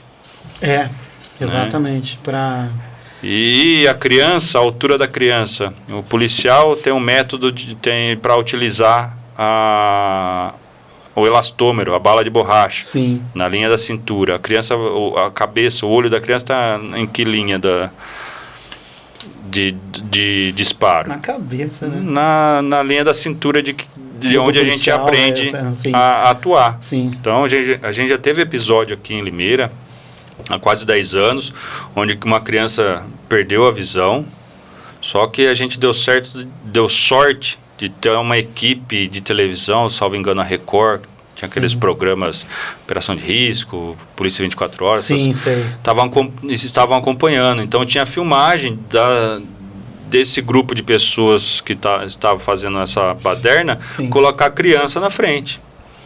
Se não tivesse, era policial punido por estar fazendo serviço, que é tão cobrado hoje para questão de pancadão, mas a gente já teve resultado muito negativo aqui e a gente não quer repetir isso, porque a imprudência das pessoas que estão lá não tem limites. Colocam crianças na frente. Exatamente, e já estão inseridas nesse meio, porque eu trabalho em escolas de áreas de vulnerabilidade social e eu sei que rola isso lá. Eu não participo disso, não tenho idade para isso, eu nem participaria se eu tivesse a idade, porque eu vejo muito disso. Erlon, tem mais água lá se quiser, viu, cara? Fica à vontade aí, tá? Assim, já que a gente está falando disso, já estou encerrando já, Erlon, porque eu acho que você tem os compromissos seus, a questão do treinamento policial para trabalhar com situações de vulnerabilidade, no atendimento de minorias de populações periféricas, né? Como que é, cara? Você chega, por exemplo, num local, tá tendo tem uma linguagem que o policial fala que é um desacerto, não é desacerto que fala, né? Desinteligência entre o marido e a esposa, o marido tá armado com uma faca, tá ameaçando a esposa, aí você chega lá, os policiais chegam lá. Como que é feita essa mediação para tentar fazer se o cara vai parar com a ameaça, usa o taser, joga logo de cara, faz um pouco de diálogo? Como que é isso aí, cara? Uma situação hipotética. Sim, não tem uma fórmula matemática, a gente tem um direcionamento, são os procedimentos operacionais padrão. Sim. Dentro da questão de gestão pela qualidade, a gente tem isso já definido há muitos anos dentro da instituição, que prevê situações em que o policial tem que atuar e possíveis ações do policial dentro daquele cenário limitado, né? Porque a realidade é totalmente diferente, né? Várias coisas acontecem que não conseguem ser colocadas num papel. A gente tem os treinamentos nossos, a respeito dessa ocorrência especificamente, a gente vai ter, ontem eu conversei com um sargento da nossa companhia, que ele vai desenvolver um treinamento específico para isso, porque a gente da região, a primeira companhia é a primeira a ter a Patrulha Maria da Penha, da PM, aqui a Guarda Civil já tinha. Em 2021, salvo engano, a gente começou a operar com uma equipe de Patrulha Maria da Penha, com formação específica, com uma policial feminina atuando. Vai dentro da viatura uma policial feminina. Sim, visitas solidárias feitas às mulheres. Então ele vai desenvolver um treinamento, um simulado, né? Vai ser mais simples. A gente teve um simulado recente sobre a ocorrência de crime ultraviolento, com um roubo a carro forte, desenvolvido pelo nosso batalhão. Certo. Ocorreu ali no cartódromo. O nosso vai ser um pouco mais simples para uma ocorrência mais rotineira. Isso infelizmente, é uma ocorrência muito repetida no dia a dia do policial. Então a gente tem o treinamento, tenta imaginar situações que possam acontecer, mas entra naquilo do controle emocional, alinhado à técnica e uma decisão rápida, né? As decisões têm que ser rápidas. Muito rápidas, fração de segundo, pode colocar em risco a vida da mulher ou da vítima, do policial, de terceiros. Então é algo que a gente tenta acompanhar, evoluir de acordo com as situações que acontecem em todo o estado, no Brasil e no mundo. Montar, atualizar os procedimentos operacionais e com isso treinar o policial. O treinamento é constante, deveria ser um pouco mais, com certeza, mas dentro da demanda que a gente atende, a gente está tendo vários treinamentos, vários assuntos acompanhando essa dinâmica social, para preparar o policial, para pelo menos dar uma linha de raciocínio, uma forma de pensar a respeito, e ele se condicionar mentalmente, pelo menos. Sim. E puxando esse gancho aí do condicionamento mental, eu queria tocar num assunto, Orlon, que assim, é uma coisa que eu tenho curiosidade, tá? A questão do aumento do número de suicídio dos policiais em relação a mortes por ação. Sim. Eu trouxe até um gráfico aqui, mostrar para vocês. Aqui, ó, em relação ao suicídio, o de vermelho aqui é o número de suicídio entre PMs, e o número de PMs em preto é o número de PMs mortos em confronto. Isso aqui é um recorte, quando começou a ser mensurado em 2017, foi até 2023. Fonte, Fórum Brasileiro de Segurança Pública, né? Não sei se essa fonte é uma fonte muito confiável, mas é uma fonte, né, que a Globo soltou, eu peguei do G1, tá? O que você tem a dizer em relação a isso aí, cara? É a pressão psicológica mesmo está acontecendo com os policiais? Como que é isso aí? É reflexo do que acontece no mundo em geral, né? Os suicídios aí, tá aumentando, principalmente pós-pandemia, o número aumentou bastante, mas são números alarmantes, principalmente os policiais mortos em confronto, né? São números aí de cenário de guerra. Sim, né? É verdade. Isso algo que não é analisado aí pela grande mídia. Um erro policial que, infelizmente, qualquer instituição está passível, passível de sofrer um erro profissional, martelado de uma forma vergonhosa e covarde. Sim. Mas esses números onde o policial é vítima não se trabalha, não se divulga, não mostra essa realidade. E eu tive que garimpar essa notícia, viu? Porque não fica nas páginas principais, não. Não, tem que fuçar bem. Eu puxei essa notícia, na verdade, de uma pessoa que fala sobre segurança pública, né? Num viés diferente, né? Que é o viés do cidadão, que ó, tem a G1 soltou essa notícia. Aí você pega a data da notícia, aí você vê como que foi soltada essa notícia no portal, é um rodapézinho pequeno. Se a pessoa não tem o interesse ali de saber o mínimo daquilo, ela vai acabar se dando naquilo. Então eu entendi essa parte sim. Irmão, também queria fazer uma pergunta bem rápida, a questão como que é o trabalho conjunto da Polícia Civil, Guarda Municipal, não sei se aqui é Forças Armadas também, vocês se dão bem? Como que funciona essa Forças parceria Armadas não... aí? Forças Armadas não, que a gente não tem aqui, né? A gente tem um tiro de guerra só. Tem um tiro de guerra, mas a integração é constante, né?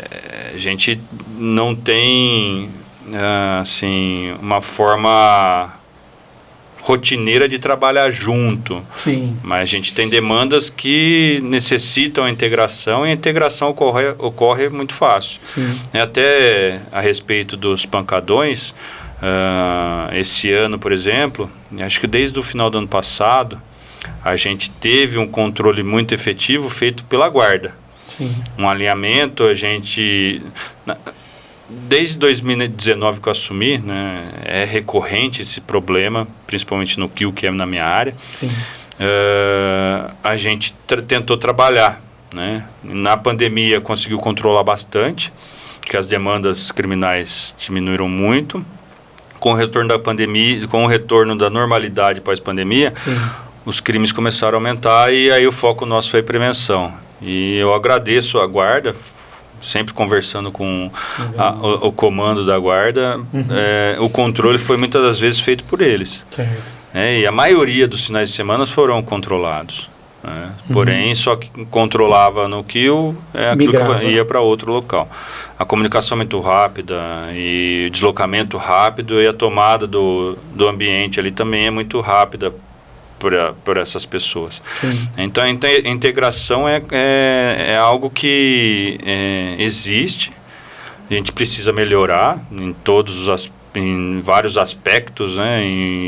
Digo em todas as instituições envolvidas, né? Para sempre... eu acredito nisso, a gente sempre tem que buscar melhorar, evoluir. É lógico. Então há coisas para a gente melhorar em questão da Polícia Militar, em questão da Polícia Civil, em questão de Guarda Civil Municipal, sim, mas é algo que aos poucos a gente vai readequando e tem funcionado bem. E vão se conversando, né? Sim, parceria muito forte com a Polícia Civil, uma forma de também nos orientar a respeito de algumas ações que talvez prejudiquem investigações, e aí condenações mais efetivas. A pessoa que o policial militar prende ali numa investigação existente pela Polícia Civil, ela sendo presa pela PM, ela pode ser condenada a 1, 2, 3 anos. Se a investigação tivesse culminado com a prisão, seria 8, 10 anos. Certo. Então a gente tem buscado trabalhar dessa forma para que afete a condenação do criminoso também. Certo. Erlon, então a gente vai começar a falar uns assuntos mais leves, que eu acho que a gente falou muita coisa que é pesada, digamos assim, entre aspas, né? Primeiramente, quero parabenizar você pela homenagem que você teve na Lesp lá, né? Muito obrigado. Teve eu separei algumas fotos aqui sua. Foi uma homenagem que você teve lá, né? Eu pedi para colocar cabelo, não colocar. Não fizeram a montagem, Erlon? Aqui são os policiais, foram 5 policiais, foram você e mais 4 daqui de Limeira, né? Sim. Eu estava lendo a matéria, eu separei a matéria aqui, só que acho que está lá no outro notebook, a matéria. Foi uma imprensa daqui de Limeira que cobriu vocês lá, né? Quem são os nomes? Eu anotei aqui, onde eu acho que os nomes... o Cabo Arthur. O Arthur, que eu lembro, que está anotado aqui. Do outro lado ali, o Capitão Boanerges. Boanerges, isso mesmo. O Sargento Baldim. E o nome do cabo fugiu agora, que ele é da 5ª Companhia. Ele é comandado ali eu anotei na pauta aqui. Capitão Boanerges. Fugiu o nome dele. Não, mas tem aqui o nome, cara. Eu perdi o nome do cara. Meu Deus do céu. Tava na pauta, eu juro pra você que eu escrevi. A não ser que ela não salvou, mas enfim. Aí tem a homenagem, né? Sim. Essa homenagem foi feita pelos serviços prestados aqui na cidade de Limeira em relação à segurança pública, né?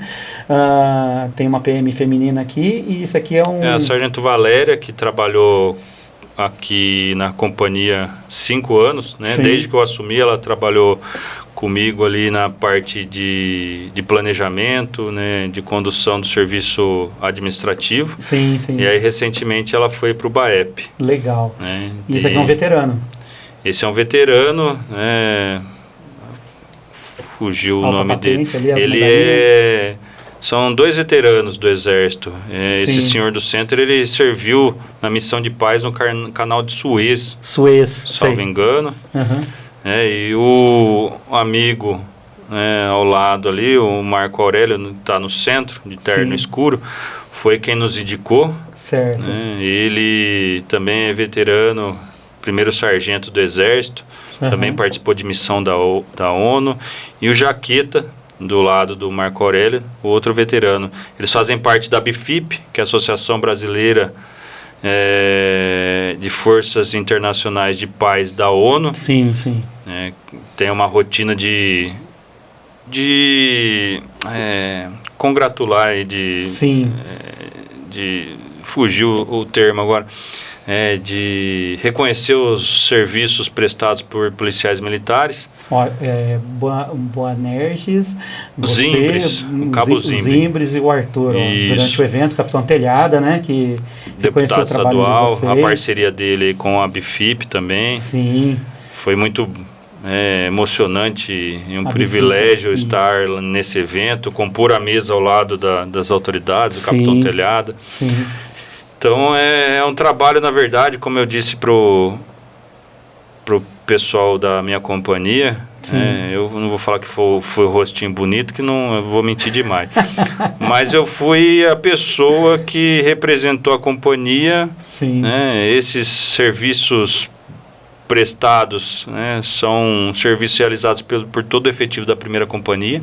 É uma medalha para a primeira companhia, na minha visão, e eu agradeço aos policiais que estão comigo pelo desenvolvimento do trabalho, por manter em alta o nome da companhia, as prisões, a participação nas ações sociais, o comprometimento com a prevenção.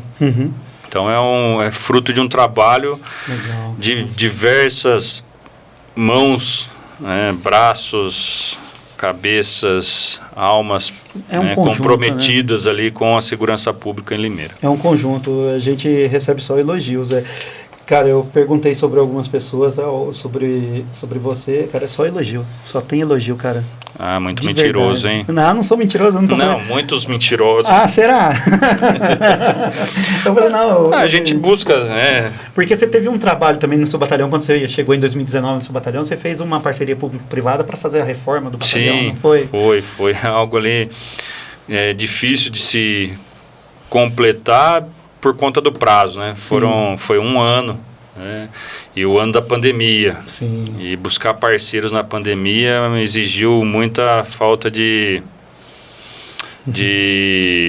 vamos dizer assim, entre aspas, de bom senso da minha parte. Eu sabia que não deveria naquele momento buscar parcerias para isso, mas o prazo que eu tive que fazer essas parcerias no meio da pandemia, e dia 15 de dezembro de 2020 a gente inaugurou a nova sede, uma sede muito bonita, muito acolhedora, principalmente para os policiais militares. Pensei muito na condição do policial militar para reformar o nosso prédio, e a continuidade disso, demanda muita manutenção, algumas correções. Tem a questão do prédio, tem que ser padrão, um negócio assim, mas a gente recebeu a casa pronta, a gente teve que transformar uma casa, um CAPzinho num quartel. Deu certo, agradeço todas as pessoas, não só os limeirenses, empresários, comerciantes, amigos, mas de outras cidades que eu também atormentei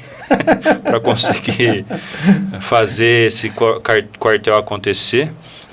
E sempre preparado para a próxima, né? Sim, entendi. Tá certo, cara. Você tem acho que uma rede social, do batalhão, não tem? Sim. Que é o 36 BPMI CIA, né? É isso aqui, né? É a página da nossa companhia. A página o batalhão Instagram, tem a sua página, a 5ª Companhia tem a sua página, mas Sim. peço que sigam a nossa. Sim, ó, 1ª Companhia PM, 36º BPMI, fica na Rua Pernambuco, 722, na Vila Cláudia, né? Sim. E esse WhatsApp aqui é o do Consegue, né? Não, esse WhatsApp é do quartel. O do quartel. Que a gente recebe demandas, questionamentos sobre vizinhança solidária, como Sim. formar grupos. Sim. Então é um contato aí do quartel, 24 horas, né? O número é 19-3451-3900, é o número do nosso quartel. 3451-3900. Isso, o link gerado aí cita o número do quartel. Então, quem quiser saber, programar alguma visita... Sim. Por vezes a gente recebe solicitação de participar de aniversário, que a criança gosta da Polícia Militar. Faz aquelas festas temáticas, né? Sim, é um prazer para a gente estar participando desse momento. Sim, que legal. Então... E assim, Erlon, só para a gente encerrar hoje, porque eu sei que você já está com os compromissos, eu vou encerrar já. É só uma coisa bem rápida que eu queria que você falasse para os jovens que estão assistindo hoje, que querem ingressar na carreira militar, mais especificamente na polícia. Qual a dica que você dá? Tem 2 vias. Tem a via de ser policial praça, né, que a gente fala segunda Sim. classe, e fala que é o policial oficial. Qual a dica que você dá para essas pessoas para começar a carreira? Hoje com o Google, né, quase um oráculo aí da modernidade, Sim. a gente consegue as informações. São 2 concursos diferentes, ocorrem em datas diferentes, com prazos diferentes, Sim. as matérias diferentes, o que é comum, né? Teste físico, psicológico, psicotécnico, exame de saúde, são alguns pontos semelhantes, né? Tem que entender o compromisso que tem que ter com a sociedade, né? É uma carreira que, independente de ser oficial ou praça, né, soldado, envolve um compromisso que a gente chama de juramento de sangue, que Sim. é comprometer a própria vida para defender do cidadão, né? Com o sacrifício da própria vida, a gente se coloca à disposição a defesa do cidadão paulista, no nosso caso aqui limeirense. No caso do oficial, né, conforme vai subindo na carreira, as promoções, as funções acabam sendo mais de liderança, de gestão, de planejamento, né, de mais decisões do que atuação na parte operacional. Sim. Né? Mas é claro que a gente tem essa atuação, né? Mas vai diminuindo. Certo. A exposição é a mesma, né? Então são carreiras aí que é uma carreira que te dá muito, vamos dizer assim, o reconhecimento vem de certas ocorrências, né? A hora Sim. que você prende um criminoso, a hora que você impede um criminoso de atuar, a hora que você consegue salvar a vida de alguém, a hora que você influencia positivamente a vida de alguém. Legal. Né? E aí a gente acaba recebendo agradecimentos inesperados, que são melhores do que qualquer reconhecimento formal pela instituição, de qualquer medalha, né?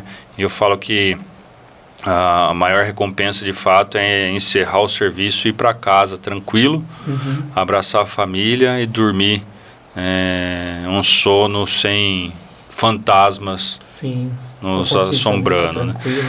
Consciência tranquila. Então, é uma carreira, infelizmente, se não mudar esse cenário de leis, principalmente, cada vez mais complicada, mas que dá para se desenvolver um bom trabalho, né?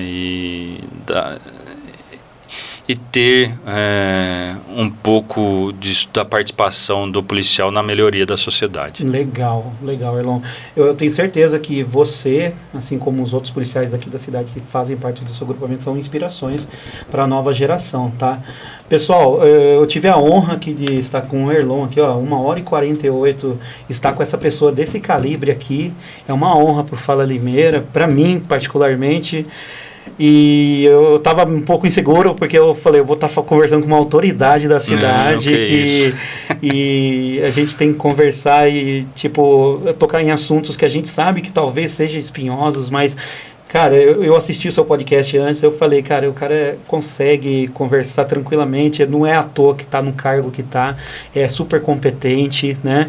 Fez 4 anos ali do Barro Branco, que eu sei que a dificuldade, o Gabriel relatava para mim, relata como que é as dificuldades do dia a dia, tudo mais, e ele está super contente com a formação dele e ele está super empenhado. Para ele agora está um pouco marcante, né, essa questão da formação, mas depois, com o passar dos anos, você vai ter recordações saudosistas dele. Sim, ele elogia, na verdade, ele fala, cara, tudo é um aprendizado para mim, porque ele é daqueles que falam, meu, é tudo aprendizado, eu amo fazer isso aqui.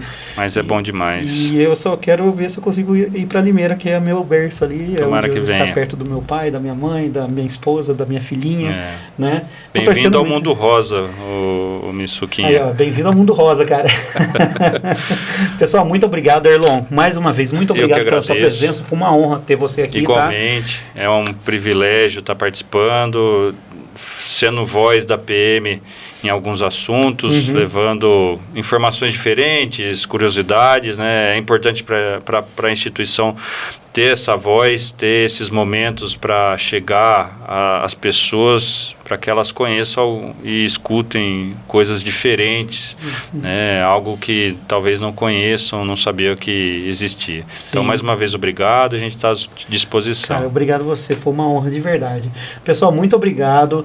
Mais uma vez, não se esqueça que você que ainda não é inscrito no canal, se inscreva no canal, só clicar aqui embaixo, se inscrever, deixe seu comentário, que é super importante pra gente, tá bom? E dê o like. E até uma próxima, então. Muito obrigado a todos e até a próxima. Valeu. Isso aqui.